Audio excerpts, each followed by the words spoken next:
importantly, when we look at the role of leaders as D&I champions, one of the policies that really stands out are the prevalence of zero tolerance policies. This is a little controversial because we want there to be sanctions, and then having been on the other end or the receiving end of several racial abuses or microaggressions or whichever term we want to use, appreciates there being swift justice and swift action. But at the same time, we have to balance that with a growth mindset and the ability and the intention of growing our leaders into being more emotionally intelligent leaders, and allowing people's mistakes and missteps often to be their best teaching moments and their team's best teaching moments. So very often, a lot of the zero tolerance policies that I've seen, there was a client in particular that I worked with, and they had they wanted to be really swift with their action because they wanted to show their commitment. And the commitment is honorable and noble, but at the same time, for one, if you create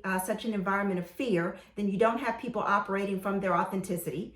And then secondly, if you have removed the idea and the notion that your leaders can learn and grow, then you begin to devalue your own talent development programs. So, really looking closely at how used and misused zero tolerance can be, and how we want to make sure that there's appropriate room. Because again, there are times when you need zero tolerance. I want to be clear with that. But making sure that there is room for our leaders to grow from their missteps.